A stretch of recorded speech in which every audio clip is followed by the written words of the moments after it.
On, wait, hold on, wait. Are we going? Do we go? Yes? I can't. Wait. Do we Dave, go? we don't know. Oh, I'm so confused. Hi guys, Yeah. happy Friday. Welcome I back. was like, wait, How what? was your break? I was like, what happened? Are we still live?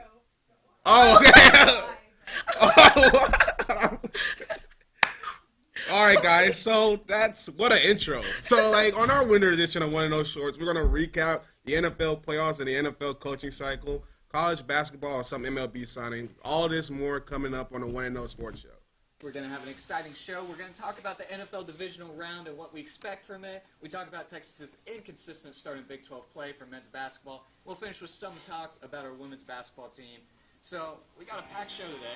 I got to go the other way. You know, Texas A&M, they got a lot of identity issues. Are they an agricultural school? Are they military? Are they blue collar? Are they academics? They're all over the place. So Now, I'm always a sucker for a one-handed catch. I have tiny hands. I need 3 of them just to catch a football. So this one-handed grab in the end zone, that's just super impressive in my eyes. That's going to be my play of the week. Mayo pour on college game day. Look at this. Just the guy just and the North Carolina South Carolina game. He's just straight eating it, shirt off, rubbing it on his body. Hey, listen, the Cinderella story ends here, Texans. I'm sorry, man. The chariots turns back into the pumpkin.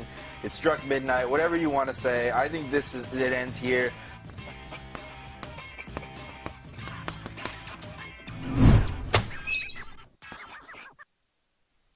Before we get started, just a reminder that today's show is brought to you by Cat Metro, Austin's transit system. We connect you to work, school, play, and everywhere in between. So plan your ride to this weekend's game at catmetro.org. So, like, diving into our first segment, we're gonna start off with who's hot and who's not. So, Addie, who do you have who's hot right this Okay, week? as who's hot, I went to the NHL. I have Quinn Hughes. Since being traded to the Minnesota Wild, he's been doing amazing. He's had a very historic January with 18 assists, which is the highest for defensemen for Minnesota. But he is haunted by ghosts, unfortunately. So he did bring the ghost to Minnesota with him, but he's doing great. So. And yes, What about for me, I'm going to go with Sam Darnold. Sam Darnold, the former number 3 overall pick, has had a career resurgence, career renaissance, really saving his career this season, and now he's playing in the Super Bowl. Darnold is in the playoffs, has completed 37 of 53 passing, and then passed for 470 yards and 4 touchdowns with 0 interceptions throughout this playoff run. I think Sam Darnold is going to solidify his legacy and solidify that ultimate comeback player of the year when he wins the Super Bowl next week. Yeah, I think the Seahawks, early prediction, I think the Seahawks are going to win the Super Bowl. I could see that. Okay, so for who's not hot, who do you have? I have Iowa State women. Like, they're 5-5 in conference play. They're 5-5 ever since Audie Crooks said get these losses out of the way in January Right. instead of in March. And at this rate, they might not make the tournament. Iowa State, they've been figuring it out, especially on the defensive end. They're really teams are really attacking Audie Crooks on the pick and rolls and really attacking downhill and knowing that she can't really move laterally that quick. And then on the offensive end, people are double teaming her. Iowa State lives or die by just feeding the ball to Audie Crooks or getting off open 3-pointers. Right. When they're they run a one big 4-guard lineup, if those 4 guards can't hit their open shots, Iowa State really struggles. I see. Okay, so guys, I have Klay Thompson as hot and not hot. Okay, I think he's warm because he bagged a baddie, so that's hot, you know. But he also isn't doing well right now. But he's doing better than he was.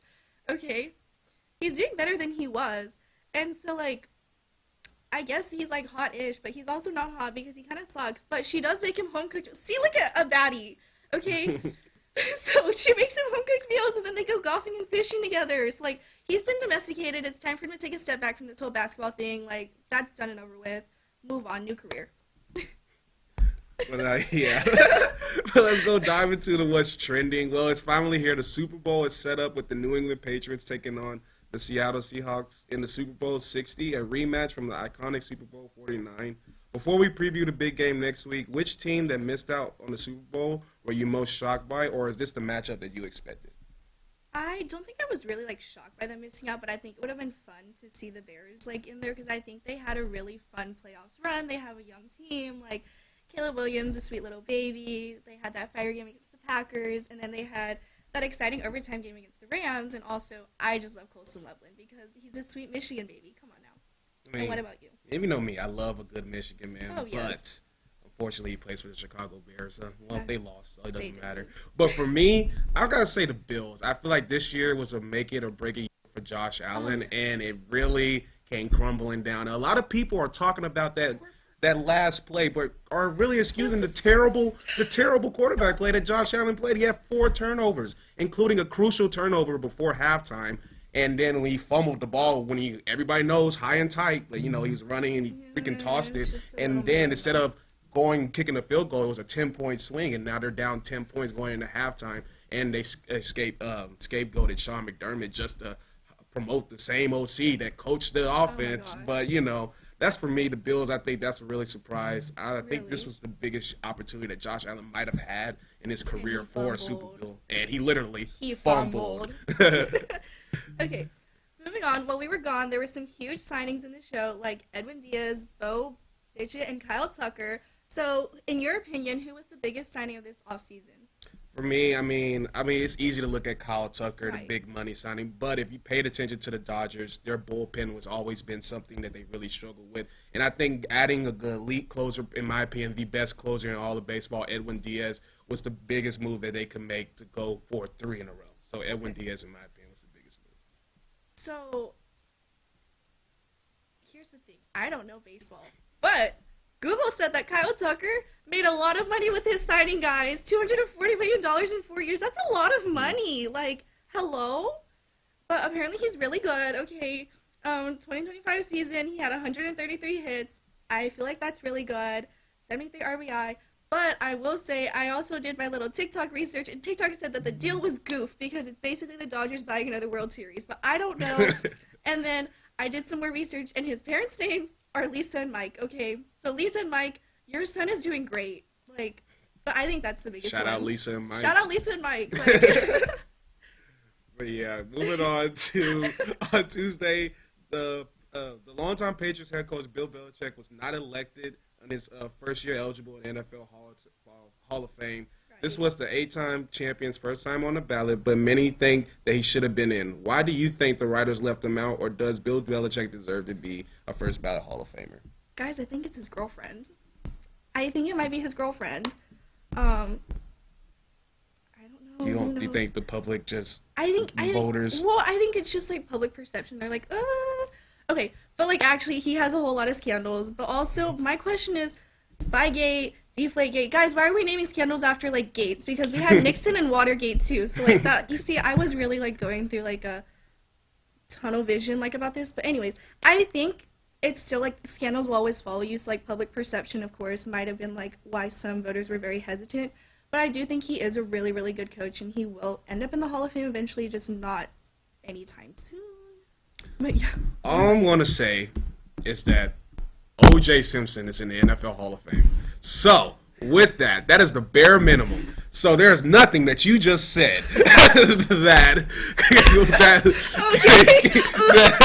Bill Belichick has done that's worse than what O.J. did. That is true. But, so with that, and honestly, I have a conspiracy theory. Okay.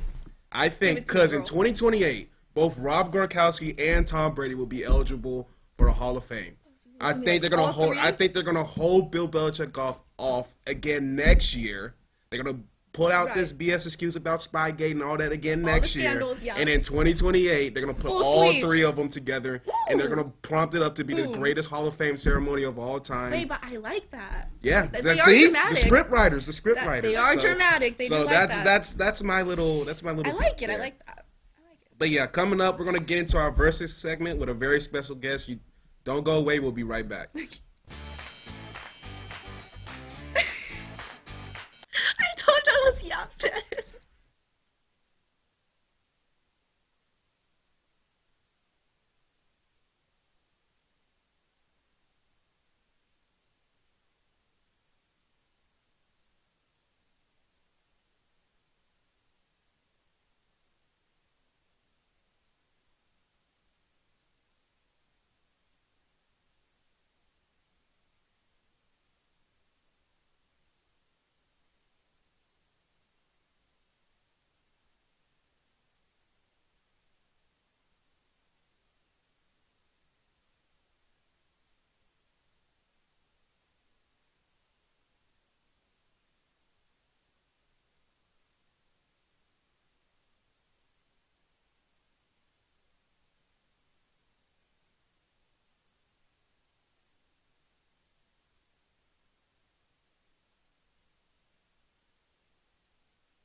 Welcome back.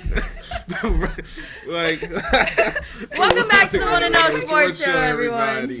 So yeah, we're here joined by our beautiful guest Giorgy. So Giorgy, how you doing?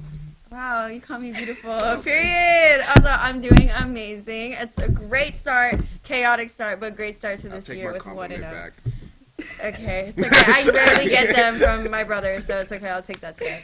But all right, but yeah, no, I'm ready to pick some. I really like both of y'all. So let's start off with the NFL best NFL playoff play. So yeah, roll it. Here we go. Who's first? I have no idea. I don't know. We'll see. Yeah, so it's me. 4th and 8. We have Caleb Williams. The lucky devil magic strikes back again, going backwards 20 yards, throwing it. Might have pushed off. Doesn't matter. Touchdown. The Bears done it again. The devil magic works again. And they extended their season by a quarter. So that's all that matters. But just the principle. The principle of that play, it was just amazing. A fadeaway Hail Mary. Can't get better than that. I do like a good Hail Mary. Well, pull up the next one. T. Oh, okay. So I have the Seahawks opening kickoff return against the 49ers. I think it's just like a fun play to have like a touchdown off like the opening play, especially because we had a couple of them at Texas too this past season. So was that the first quarter? This is like the first, the kickoff. Yeah. See, I was very busy watching these NFC and AFC championships. And don't get me wrong, I love a good Hail Mary, especially like being able to complete it in the snow. But like I know like the Bears are pretty used to that. But there's nothing that hypes me up more than a kickoff return on the first play and a touchdown kickoff return. So rarely happens. So exactly, yeah. So I'm actually going to give it to Addie on this one, just because that one really sets the momentum for any sports team. That was my favorite memory. And now they're the Super Bowl. Quite frankly, yeah. And I would think I would give it to the Bears if it extended their season for one more game, not one more quarter. But I completely understand.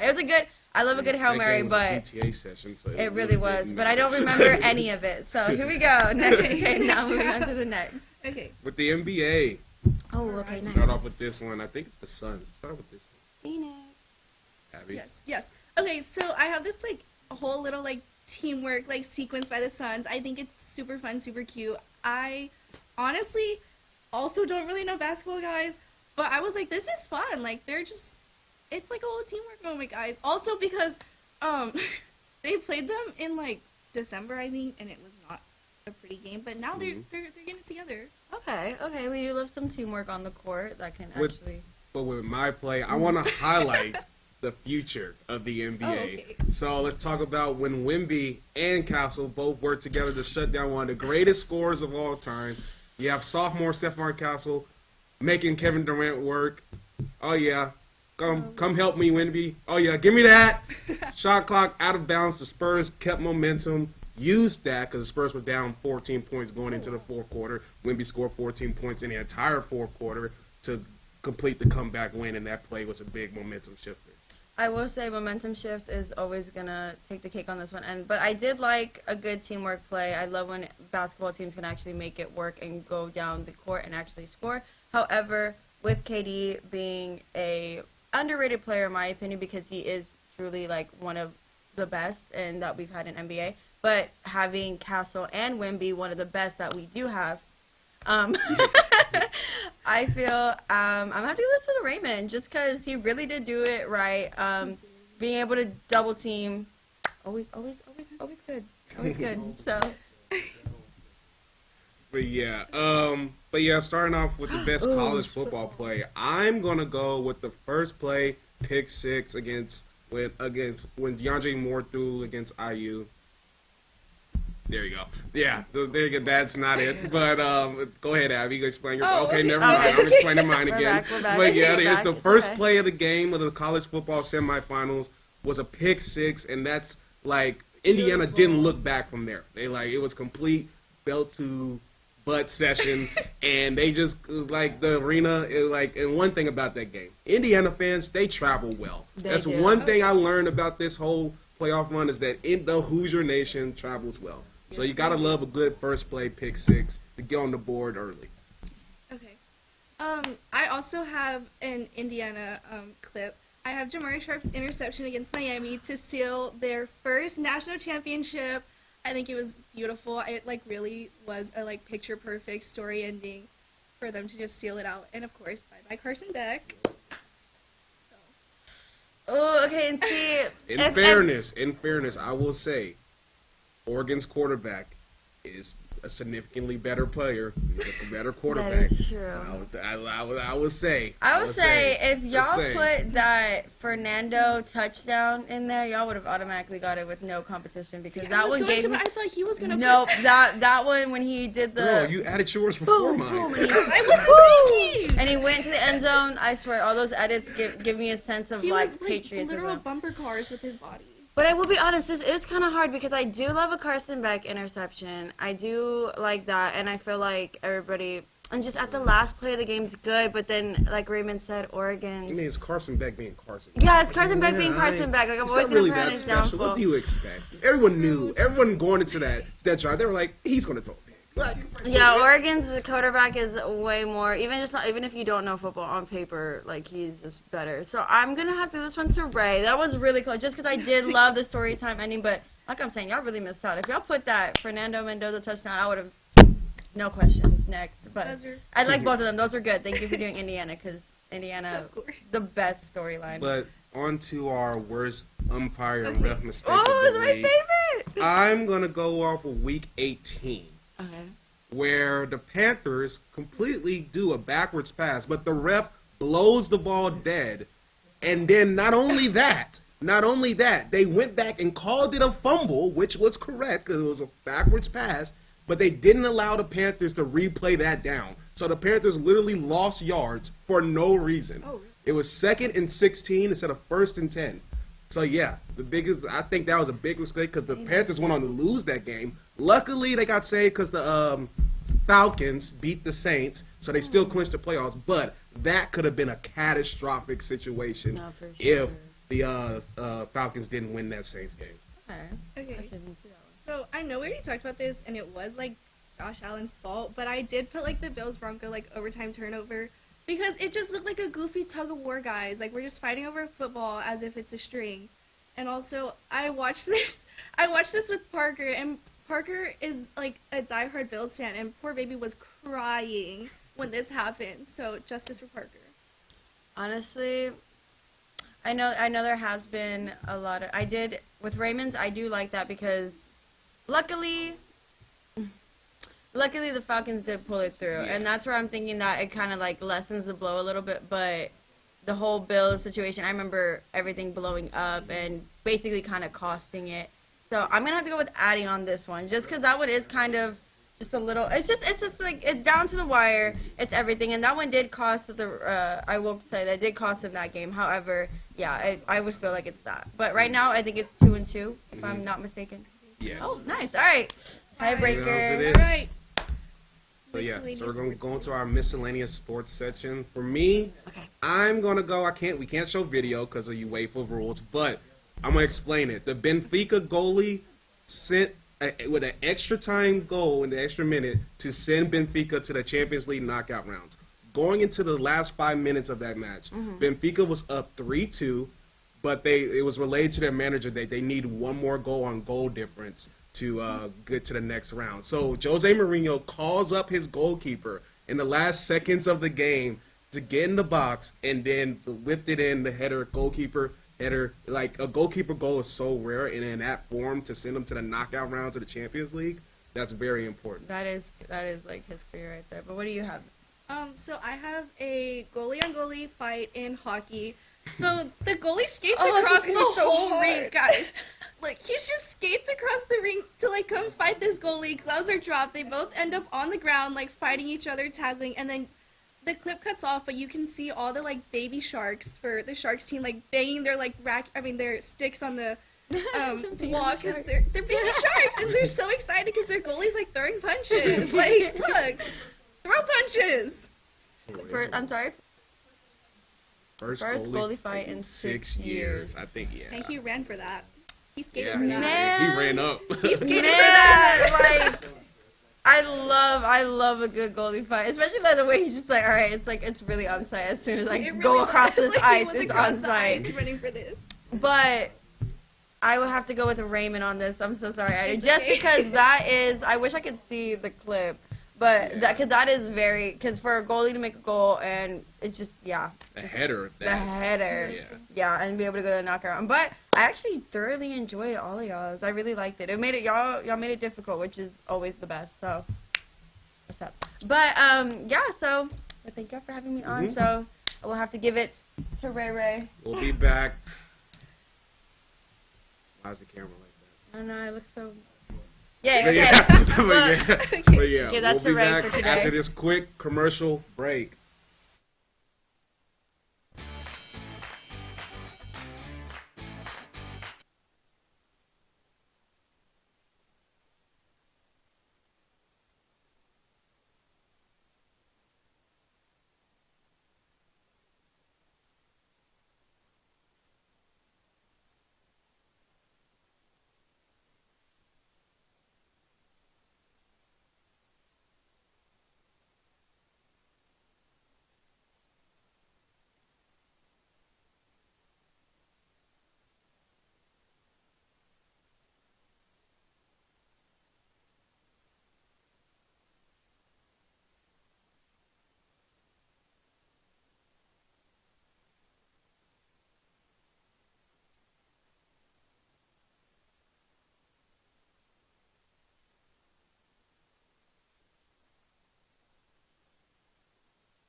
Hours with her instead of 3 hours He's watching. so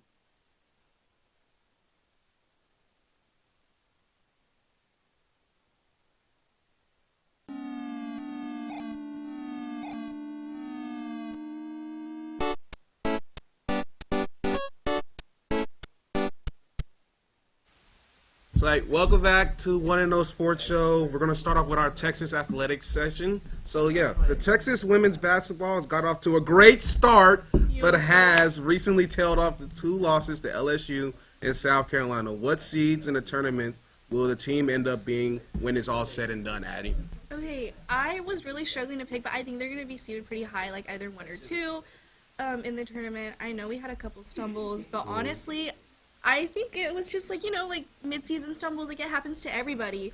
But they've been doing great. They have a really big game this Sunday, and then they host LSU, which will be a big teller of how the rest of the season will go. What do you think? So I believe the SEC is going to get 2 teams that are going to be a number 1 seed. Really? I think UConn's readily going to easily get a number 1 seed. They have no one else in their conference. They're probably going to go undefeated the rest of the season. Same with UCLA. I don't see anyone in the Big Ten really challenging UCLA this year, especially with Juju Watkins and USC.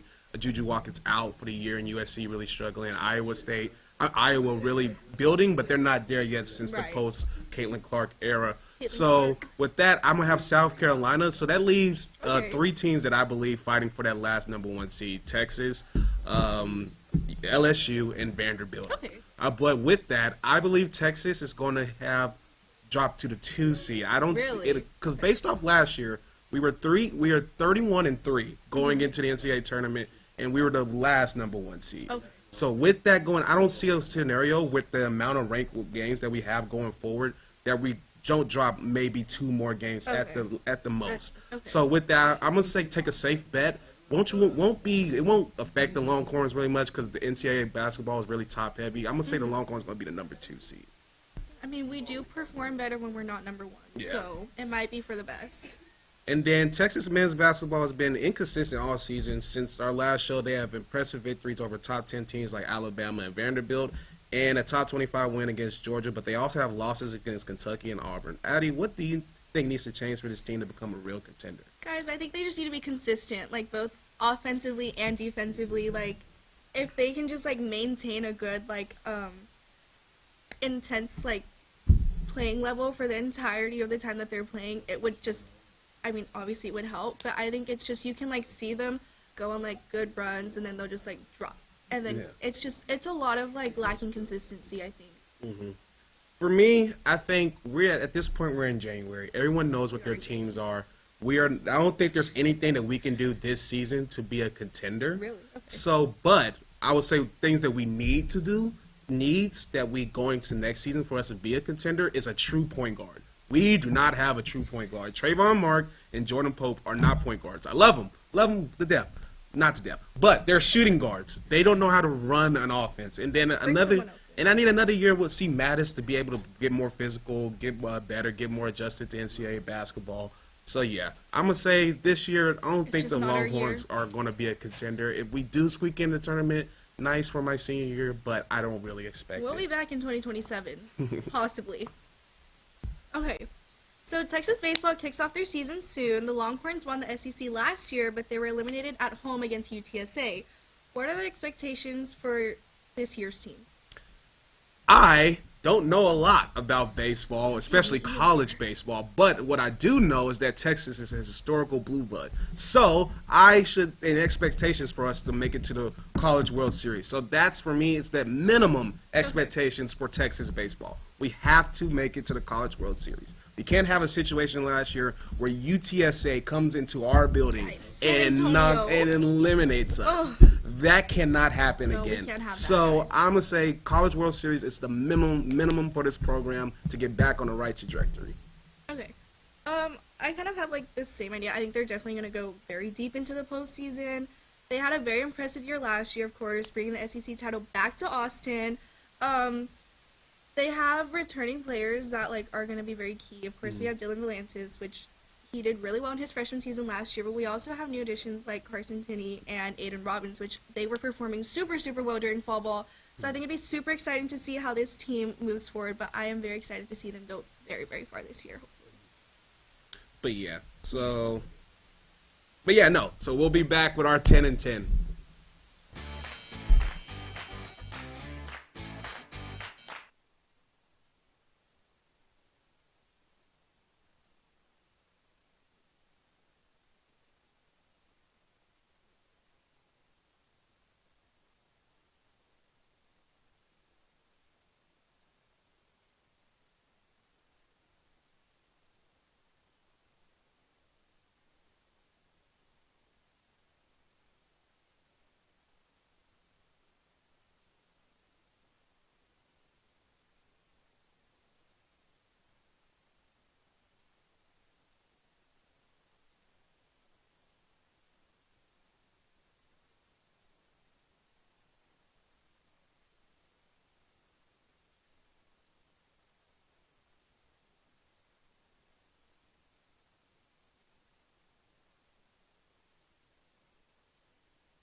Welcome back to the One and O Short Show. We're gonna start off with our 10 in 10 segment. 10 topics in 10 minutes. So here we go. Starting off with the first one, the college football playoff recap. So let's just talk. What do you think from the overall thoughts Guys, from this I think year's it was college a beautiful football playoff? story. Okay, I think it was beautiful. Indiana had a beautiful run, and you know what? I honestly got very emotional. I was crying a lot because I was like, "This is so cute." But that's my take on the whole thing. Anyways, Yeah, my whole take is that it's a good thing that the Indiana Hoosiers, something like this was created for a team like the Indiana Hoosiers to eventually get a shot last year, get a taste, get some experience of that playoffs, and use that coming to this year and run and take the whole thing. You got to love when a basketball school finally wins the NCAA title. So speaking of basketball, college basketball transfer portal. Nowadays we see NBA players are jumping into not NBA players. They have gone through the system of like G League and development, and then not really making it to that NBA roster yet, and coming back and playing college ball. In my opinion, did not know that was an option. Exactly, and it shouldn't be an option. Insane. It's very bad. You have you've gone on to got pro level training and skills and development, and you're coming back and you're That's using not very that. fair. So I don't really think that. And plus, you're taking a spot from an incoming high school senior. So I don't think that's a. We both disagree on that. We do not like that. I That don't needs think to that's change. fair. Not cute, guys. 2026 is not for that. Yeah. Speaking of 2026, what was your New Year's resolution? For me, I'm not a big New Year's resolution guy. I never set up those things. I don't believe in it. It's to me, it's just very stupid. I don't believe in it. If you want to work on yourself and get better, I believe you can do that at any point throughout the year. So I don't believe in New Year's resolution. But if I had to choose one, is that the San Antonio Spurs will win the NBA title. I feel like that's pretty good. I don't know. I feel like I think I have a New Year's resolution, and then come New Year's, I really don't have a New Year's resolution. I just have I have a lot of ideas for what I want. Honestly, my New Year's resolution for 2026 is to be more filtered. If y'all know me, I gotta work on that. We're gonna get some media training this year, okay? Anyways, moving on to Texas football transfer portal. What did you think about everything that happened? It was a lot. For about a week, I was the biggest Sark out guy, and then for like a week, and we were back, and then when I saw the biggest, when the Cam Coleman and offensive tackle from Wake Forest, which is very underrated. Of course, people will talk about Cam Coleman and the running back that we picked up, and the top linebacker that we picked up from out of Pitt. But we picked up the number 2 tackle in all of the transfer portal out of Wake Forest. If you remember, Arch was on his back all season, all the time. So, yeah, everyone likes the sexy addition of Cam Coleman and the running back and the linebackers. But in the trenches, that's where national titles are won. If you look at Indiana, if you look at Indiana's O-line and Miami's O-line and Miami's defensive line and Indiana's defensive line, that's some of the best front seven play in all of college football, and that matters in today's day and age.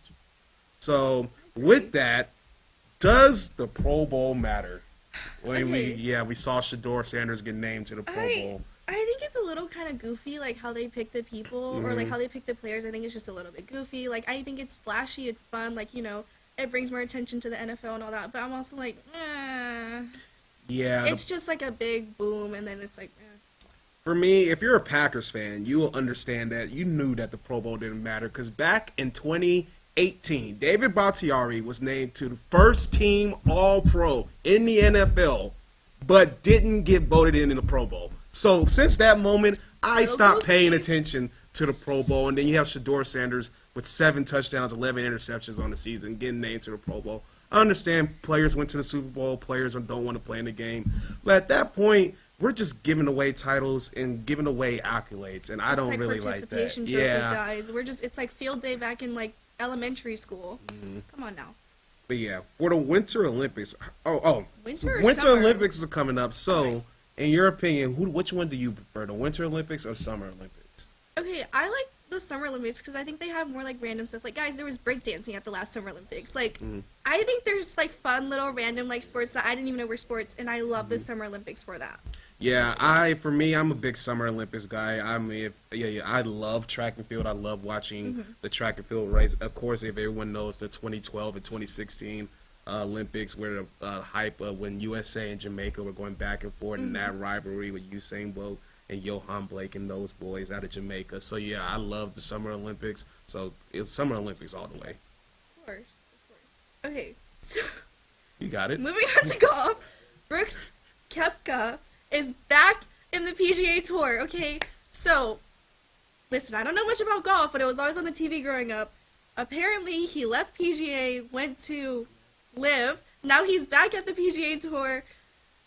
I mean, good for him. I think, good for golf. I think He sold his sports integrity Right. for a bag, and now you want to come back he and basically sold out represent his the United homeboys. States. No, you stay over there, collect your money with Ronaldo and all those people. You stay over there. We don't want you back over here. well, maybe We're we good. do, though. We're good on this side. Never mind, we don't want need. him. We're good. You can go. We're good. Bye, We're good on this side. Brooks. Okay, what music have you been listening to? Hi. That's a hard question. Honestly, this past month, I've been going into more of this I don't know, Linkin Park. Really? Linkin Park, that type of rock and like 3 Days of Grace. Happy And New Year's. mixing that in with a little bit of Coldplay. So yeah, Oh, that's okay. that's what I say That's this a past nice month. January. Yeah, Okay, yeah. okay. That's my January. That's how I've been I feeling. like it. I have been listening to everything, but I have been listening to country a little bit more. My dad's a little confused because he was like, I always played country growing up and you didn't like it. And I was like, no, I did. I just didn't tell you that. Yeah. So that's that's what's been going on in my playlist. It is a little bit confusing. Yeah. Okay. So. But college basketball contenders. So I'm assuming this is both.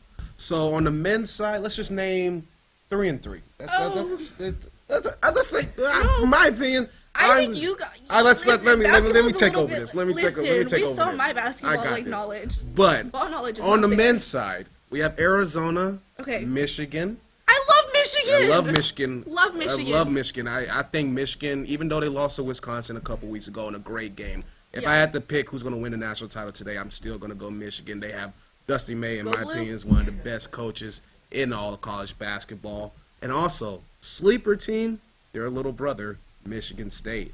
You can't count out Tom I Izzo have seen and that. Michigan, and we'll find out this weekend because I'm pretty sure Michigan and Michigan State are playing each other this Really? weekend. So this That'd take be it fun. really age really well or age really badly. Well, on the women's side, of course, you got to go with Texas.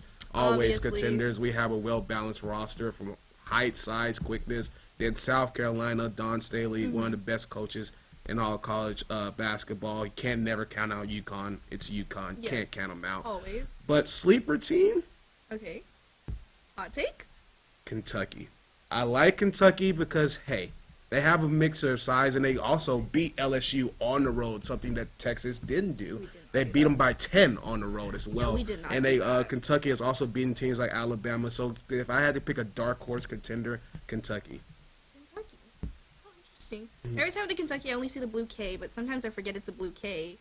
So, I don't know. We'll have to see how these takes play out. Okay, so 2026 is the new 2016. So, tell me some of your memories from 2016.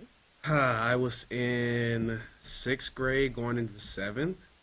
So yeah, this was the, oh man, I'm unk. Like, Jesus, 2016, I was in 6th grade. What was the trends What's back happening? then? We got All the Snapchat damn filters. Daniel, Yeah, that's got the white Vans, these, got like, yeah, the Odell haircut. Everybody was doing the blonde mohawk and the Oh, tips and God. everything like that. Was this when they did the statue challenge to whatever, when you That was 2017.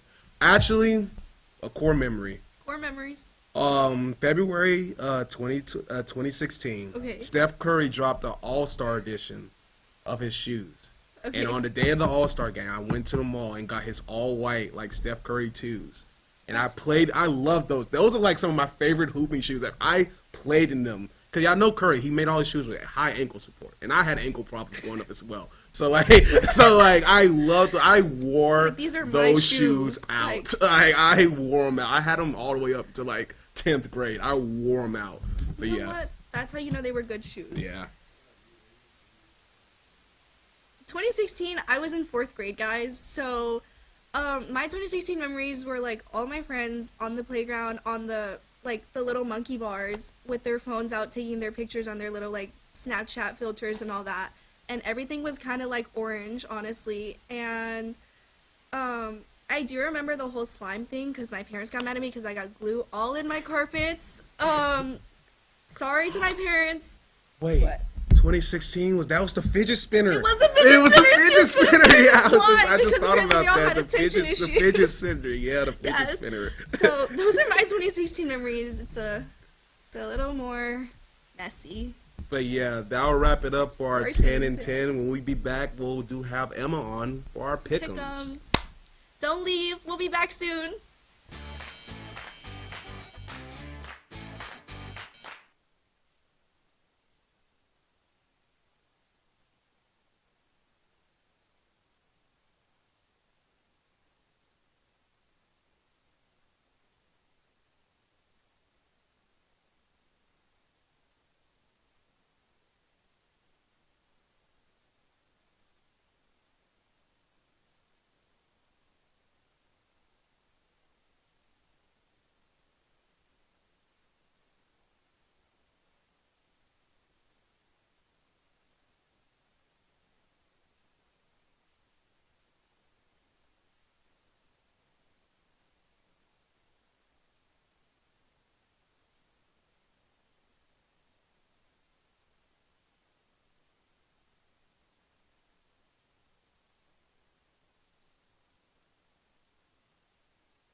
Hey, welcome back to the One and O Sports Show with our special guest Emma. How you doing? Good. I'm Happy excited to be Friday. back. So yeah, we're gonna dive right into our pick'ems. So the first one we got going is Texas versus Oklahoma men's this Saturday at 1 p.m. I believe we are at home. Oh, is OU at home? Oh, you was at home. Oh, you is at home. So I'm gonna go Texas. I believe if it goes line up with the inconsistency that they have, I feel like this is the game that they should win. So I'm gonna go Texas here. I said Oklahoma. What? I can't trust Texas right now. Yeah. They're so wishy-washy. I can't trust them to show Okay, up. valid. This is at home for Oklahoma. I think you always play better when you're at home, especially if you're playing a rival in your own house. I think Oklahoma's going to show up. And Oklahoma is actually on a really bad losing streak right now. But hear me out. Hear me out. This snaps now their losing streak. They come out strong to defeat the rivals at home. I'm going to take Oklahoma for this one. I said Texas because I was like, it's a rival game, and I mean, if it's between Texas and Oklahoma, obviously I'm gonna pick Texas. Like, but I guess, I mean, But I thought we were supposed to, like, go to Oklahoma and be like, okay, guys, bye. Like, see you later, like... I thought that was the vibe. Like, Yeah. hello? Apparently I was wrong. But yeah, again, but that a double header and back to back of just the Red River rivalry doesn't stop there because Texas and Oklahoma women play each other in the first ever edition of college women's basketball game day.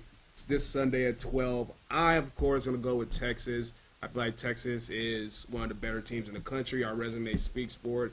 OU against ranked teams are really wishy-washy. Sometimes they play good, sometimes maybe not. So I'm going to go with Texas, and plus, like, Aaliyah Chavez choosing the city of Norman over Texas, and even her parents homeschool in Tech. They didn't even clap for her. Everybody was just upset with that. So, yeah, I'm going to go Texas. I can't bet against the Lady Longhorns. I can't when it matters. They're going to show up. They're going to show out. I think they're going to come out, and they're just going to wipe the floor with Oklahoma in this game. We know they can do it against rivals. They absolutely wiped the floor with A&M, won by, 40 points? So I think they're going to show out again against Oklahoma. I have Texas because when in doubt, always rely on my ladies. Like, when in doubt, pick your girls. And also, it's at home. It's a big game for them. I think they're just going to show up and show out. Okay. So next. But yeah, going into our next lineup, back to the men's side, we have number 13 BYU versus number 14 Kansas in a key Big 12 matchup.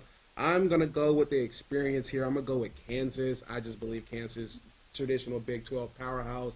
I'm not really confident in BYU against top teams. I've seen them play against top teams this season, and they haven't looked so great. So I'm going to go with Kansas. So I also say Kansas. Kansas is currently on a 4-game win streak. And I also, if you know me, I'm a certified BYU hater. I don't like that school. I really don't like that school. So I cannot, in good conscience, pick them to win anything. Yeah. Like, genuinely, I just don't like them. And I think Kansas is on a hot streak. I think they're going to come out and they're going to beat BYU. So I was going based off the vibes. So I picked the Mormons, okay? I was like, the Mormons are going to pull it out. Okay, so I picked BYU because, you know what, I think it's a fun little moment. It's good. I don't even know. Are they playing at Kansas? Yeah, crap. Exactly. BYU's on the road. Yeah. But anyways, guys, the Mormons are gonna pull it out. Just wait, okay? Just wait. And one of the hardest places to play in all of America. They're gonna. Just wait. You got it. They got it. Wait for my hot take. But Emma, you want to talk about our next matchup? Okay, so next we have number 2 UConn at Creighton. Okay, I had to take UConn. UConn's number 2 in the nation. They're doing really good last year. UConn basketball is always great. Their women's team is great. Their men's team is great. UConn, you can just bet on them for basketball. I just think they're going to have no problem defeating Creighton here. I don't see any problem with this one. I think it's an easy win for UConn. Addie? Guys, the only memory I have of Creighton is when they played Louisville, like, last year. Other than that, don't really know them. I do know UConn, so obviously we're going to have to pick UConn. They're a big basketball school. I mean, it's just, if they're playing anybody, I'm going to pick UConn. Come on now. Yeah, I mean, Dan Hurley, one of the best, if not the best coach of all men's side of basketball. I think UConn really has been building into this season, and as more games get going, they have really played better and got better. This is really similar to the year they won the second title, how they kind of got off to a little rocky start and going on to winning the title. So, yeah, I'm going to go UConn here. It's easy. I think they own the Big East. Not that really complicated, especially Creighton's having a really down year this year. But going into our next matchup, we have Alabama on the road against number 19, Florida. Addie, what do you think? Okay, guys, listen, you have to follow my train of thought here, okay? I picked Bama because I miss Nick Saban, okay? I know he has nothing to do. I know he has nothing to do with basketball, but I was like looking through. I was trying to make my picks last night, okay? And then I came across this Nick Saban edit, and I was like, you know what? I miss Nick Saban. I miss Nick Saban edit? Yes, it was like Nick Saban core moments, and it's all his edits, okay? So I miss Nick Saban. I picked Bama. Also, Bama's 23, Florida's 19. I love a good little like upset, even if it's a little baby upset. And they're on the road. They're going to Florida. So go Nick Saban, go Bama. Okay, so I took Florida. I think Florida's at home. I think Florida's just a little bit of a better team than Alabama. They have struggled this year compared to last year. I mean, last year they won the national championship. I think they're struggling a little bit this year, but I just think they're the better team than Bama. And then, of course, home field advantage. You always play better at home, I feel like. So I just feel like Florida's going to come out and beat them. Yeah, I'm going to go with Florida as well. Florida, again, another team that got off to a really slow start but started building. And really, more games they played, the more better they look. And they especially coming off a impressive blowout win against Tennessee. I'm going to go with Florida. I feel like they're now going to start building and then put up that a great fight as they look to defend their national championship. Okay. Next, we have the Pistons versus the Warriors on Friday. Emma, would you like to start? Okay, so I picked the Pistons. Pistons are number one. It's Eastern. Mm-hmm. The Pistons are number one in the Eastern Conference. The Warriors are number 8 in the Western. The Western Conference is tough, but I just think the Pistons are performing better right now. I think the Pistons I don't really know too much about basketball. I think that I looked at the ESPN comparison. So I just think the Pistons are performing better right now and they can come out and win this.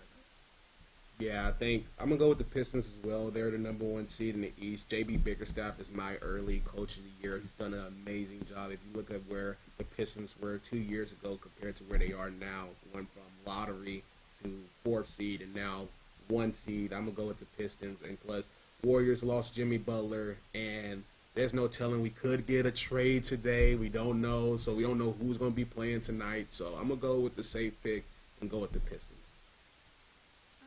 I also put the Pistons. I mean, it's everything y'all said. But also, they're in Michigan. And, guys, I just really like the state of Michigan. So that was, like, my thought process there. Have you ever been to Michigan? Nope. So why do you love it so much? I don't know, because, you know, when you talk to people from Michigan, they're like, this is Michigan. I'm like, how is that Michigan? And they're like, they've got their little hand signs, and they're like, this is this. Oh. Yeah. Okay. Yeah, so they're all really charismatic people. So I love Michigan. Okay, sorry. Moving on. We have some hockey. So we have the Avalanche versus the Red Wings. I'll start because I don't know anything about hockey, but I do know that Avalanche are the Dallas Stars' rivals, I believe. And then with that, a bunch of my friends are Stars fans. So I'm going to go with the Avalanche because I'm a big hater. So Avalanche, we'll go with the Colorado Avalanche. Okay. But you're taking the Avalanche to win? Yeah. Okay. Okay. I am a Dallas Stars fan. I don't like the Avalanche, but also, if you had asked me last month, Avalanche hands down would have won. The Avalanche is on a hot streak, but the Avalanche is currently in a downfall in January. They have lost over 10 of their games this month. The Avalanche are not doing great in the month of January. I don't know why. They're on a downfall.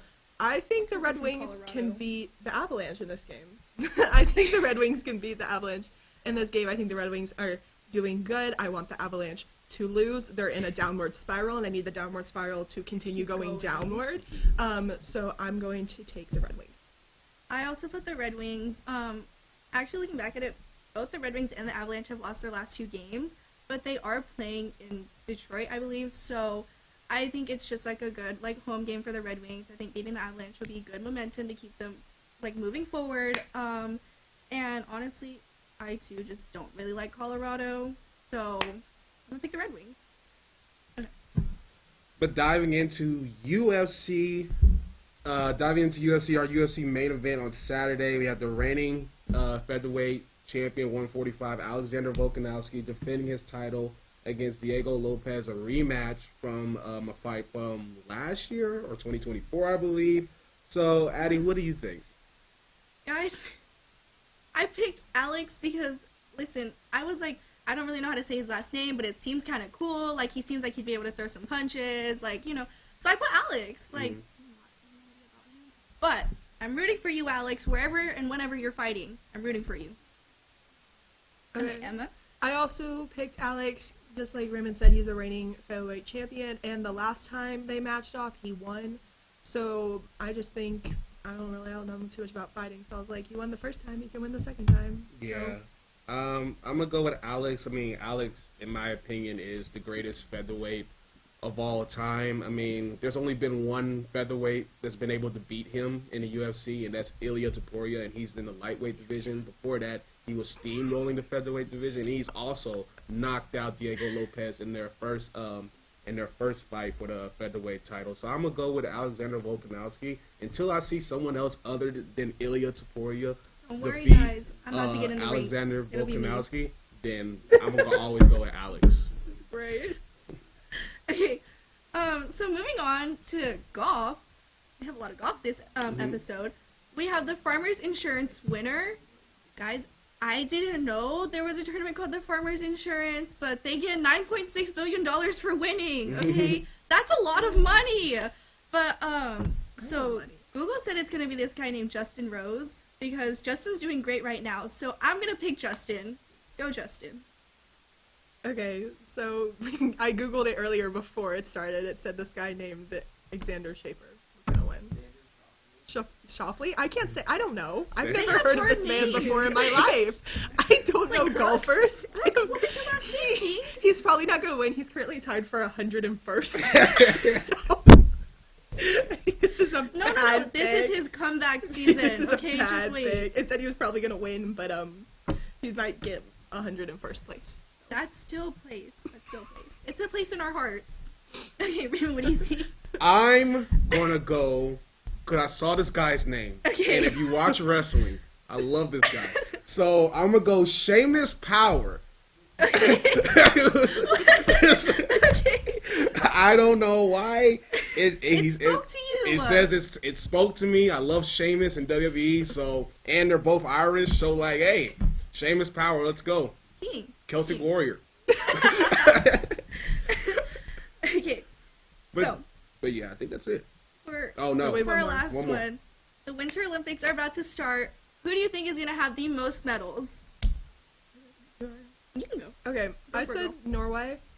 Purely because I went on Wikipedia and looked up the Winter Olympics, and in the past 3 Winter Olympics, they've had the most medals. They also have the most medals all time in the Winter Olympics, so the trend continues. I don't know, Norway's cold, right? So I think so. winter sports, They cold like the place. snow, guys. So, like they're in the yeah. snow. So I'm gonna go with Norway, but not because Google. I actually learned this in my my psych sports class on Thursday. okay. We did a reading on youth sports, and we talked about Timely. how development in Norway, how they develop those development for those youth sports, how they help them dominate the Winter Olympics. So I was like, oh, so when I saw this in the doc, I was like, It's like I natural think Santi and my selection. professor are like on the same wavelength. So I'm gonna go with Norway because, of course, they dominate the Winter Olympics. But if I had to guess too, if they're allowed, I'm gonna go with Russia in second. Really? They're not allowed. Never They're mind. not competing. let me just go Norway then. Just y'all, my bad. Norway. They're not. Okay. Well, I do pick Norway. Apparently they've been averaging 10 to 12 medals across like cross country skiing, biathlon, and ski jumping alone. So, with that being said, those are only 3 events and they have 10 to 12 medals. Guys, the math is mathing there. It's gonna be Norway. I mean, who else would it be? And plus, like Erling Haaland is on like a goal streak, so like I think his powers are going to transition to like the Norway Winter Olympics team and like help them out. Like Raymond was saying, apparently they're genetically developed like that. So natural selection at its finest, guys. But yeah, that's going to do it for this episode, this wonderful chaotic week of 1-0. Don't forget to join us on Tuesdays at 6 p.m. for a new episode of College Press Box, and Wednesdays live at 9 p.m. for our episode of Crossfire. Friday at 11 for another episode of 1-0. Thanks for all for watching. Hope you have a great weekend. Happy Friday. Bye. We love you.